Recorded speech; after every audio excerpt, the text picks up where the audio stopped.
ngayong araw na ito, ika-22 sa buwan ng Agosto. Ipinagdiriwang natin ang pagkarena mo, kaya't marapat lamang na magsaya tayo. Mahal na Birhen Maria, dakila ng ina, itinanghal kang reyna at patron ng parokya. Nanamis ka ng ganap nang sa krus ay masadla sa dinanas na hirap ng iyong bugtong na anak.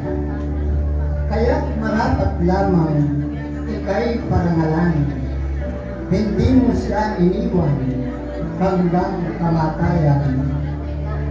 Lubos ang kagalakan sa inyong pagdiriwang sa natatanging araw, reyna kang itinanghal. Kaya't ika'y uliran sa pagkakagulang at dapat natularan nitong sanlibutan. Bawal. Kakantahin po naman ngayon ng aking kapatner. Ito po ay sa himig ng salubong simbahan. Itong aking tinulan.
Sana